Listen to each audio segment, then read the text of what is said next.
Dear students, welcome to the class of MA Final Paper 6 Economics of Growth and Development. In the last video, we have discussed the two-sector growth model of Mahalanobis. In this video, we are going to discuss the four-sector model of Mahalanobis. First of all, we will discuss the meaning. The Professor P.C. Mahalanobis developed his four-sector model of growth in 1955. His four-sector model formed a basis for preparing the draft of India's second five-year plan.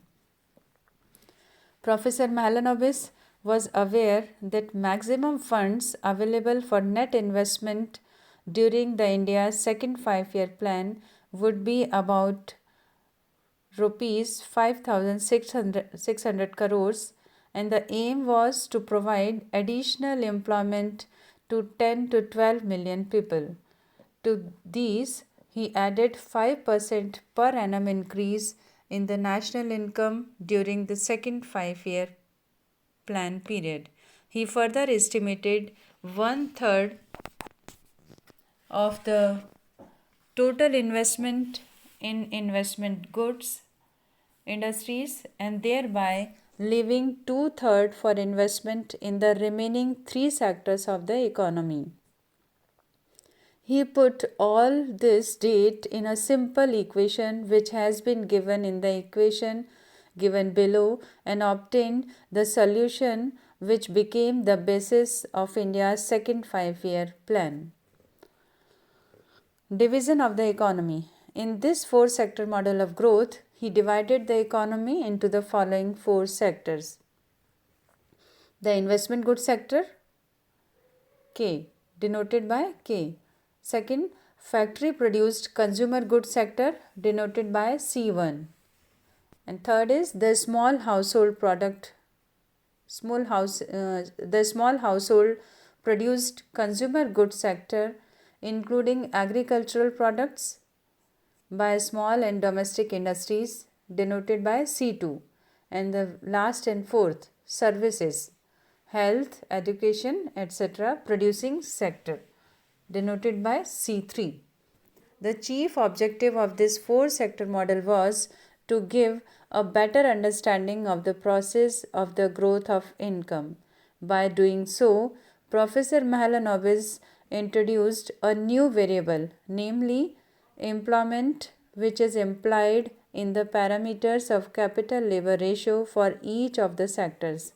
This model was designed including two basic objectives of India's second five-year plan. The rate of growth of income, R, is achieved at 5% per annum during the second plan period. And second is increase in employment during the period of second plan. Equations of the model. The four-sector model has the following equations. Notations are: let I is equals to K. 1, 2, 3 stand for I is equals to K, C1, C2, C3 respectively. Also let lambda I is equals to fraction of investment allocated to each sector. I is equals to K, 1, 2, 3. Therefore, we get the equation as lambda K plus lambda 1 plus lambda 2 plus lambda 3 is equals to 1. This is the equation 1. In this equation, lambda K is equals to 0.33 is supposed to be constant in respect of growth over time. Hence, lambda 1 plus lambda 2 plus lambda 3 is equals to 67, which lambda 1, lambda 2, lambda 3 were to take the values among the three sectors at the planner's choice. As such, equation 1 consists of the total investment during the plan, which is stable. Also, let Ni is equals to number of additional workers employed in each sector. I is equals to K, 1, 2, 3. Thus, we get the equation as Nk plus N1 plus N2 plus N3 is equals to capital N. It shows the sectoral composition of employment which is stable. Further, let theta 1 is equals to capital labor ratio in each sector. I is equals to K 1 to 3. Thus, we get the equation as Nk is equals to lambda K I upon theta K. N1 is equals to lambda 1 I upon theta 1. N2 is equals to lambda 2I upon theta 2. And 3 is equals to lambda 3I upon theta 3. This is the equation 3. Equation 3 indicates that the additional employment during the plan period for any sector equalizes total investment lambda I in that sector divided by the technology parameter for that parameter sector theta I.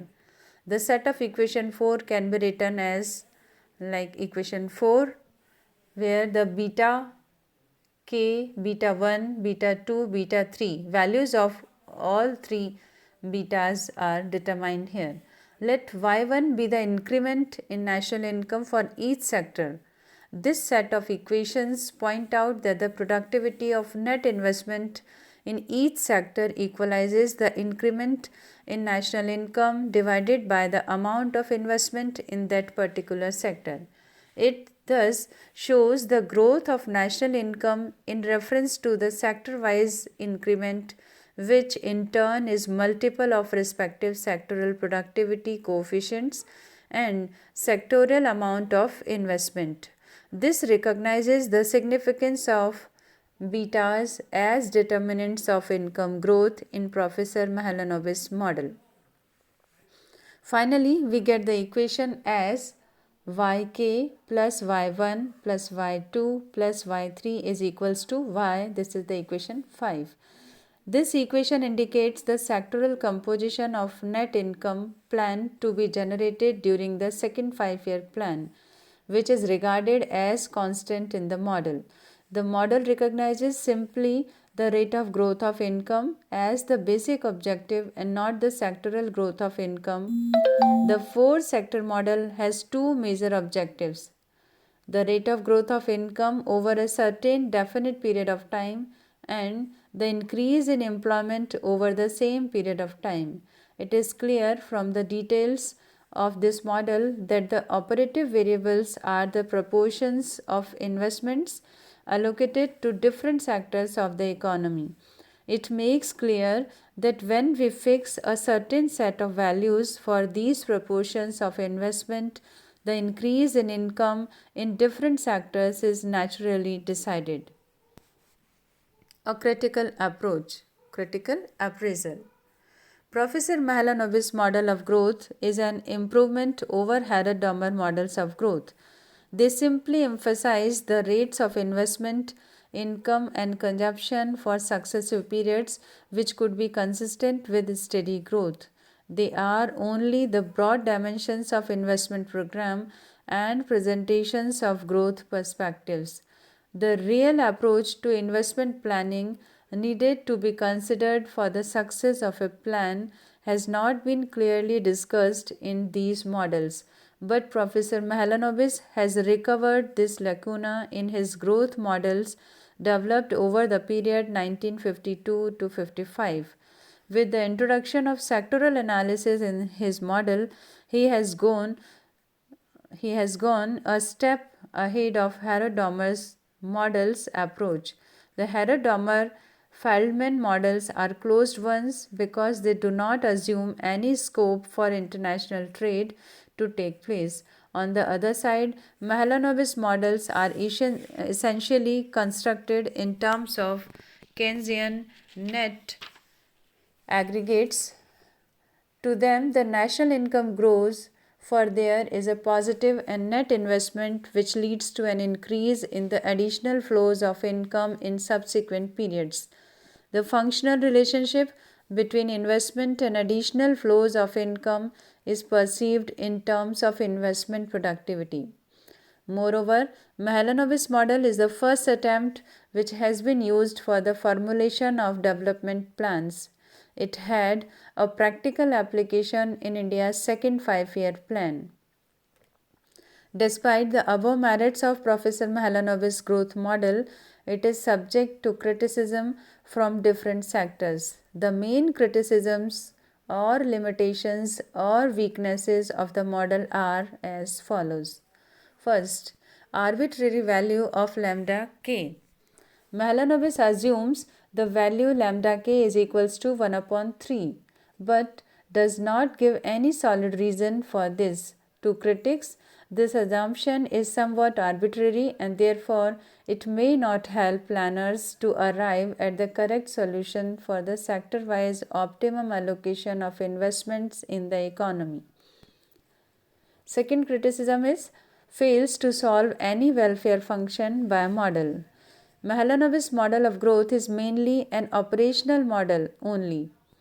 The numerical solution of model does not conclude any definite welfare function without which it is impossible to come upon an optimum allocation of resources. Third criticism is closed model. According to critics, Mahalanobis' model of growth is an closed model and thus applicable to closed economy only, and thereby is not applicable to an open economy, which is the burning topic of the day. Professor Mahalanobis assumes that there is no foreign trade, whereas it is the backbone of the economy of a country. Now is the time of free international trade. Without foreign trade, a country will always remain backward, uncivilized, and poor.